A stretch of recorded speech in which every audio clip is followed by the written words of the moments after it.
हाँ जी सर, हम यहाँ पर देख रहे हैं basically nth derivative test.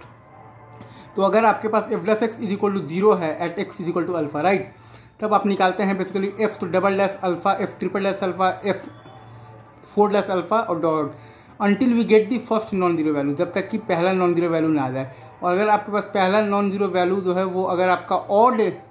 Derivatives पर आ रहा है, लाइक आपके पास वो आ रहा है बेसिकली, तो किस पर आ रहा है, तो थर्ड डेरिवेटिव पर, तो फिफ्थ डेरिवेटिव पर, सेवन्थ मतलब तो खैर डेरिवेटिव पर,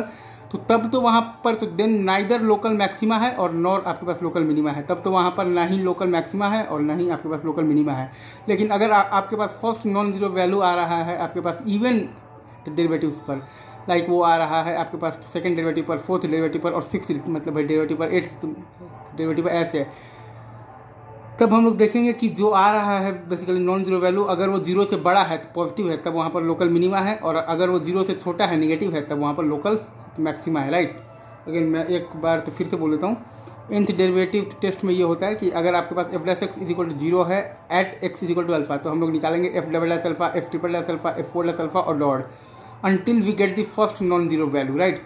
और अगर आपके पास पहला जो नॉन जीरो वैल्यू है अगर वो आपका बेसिकली ऑड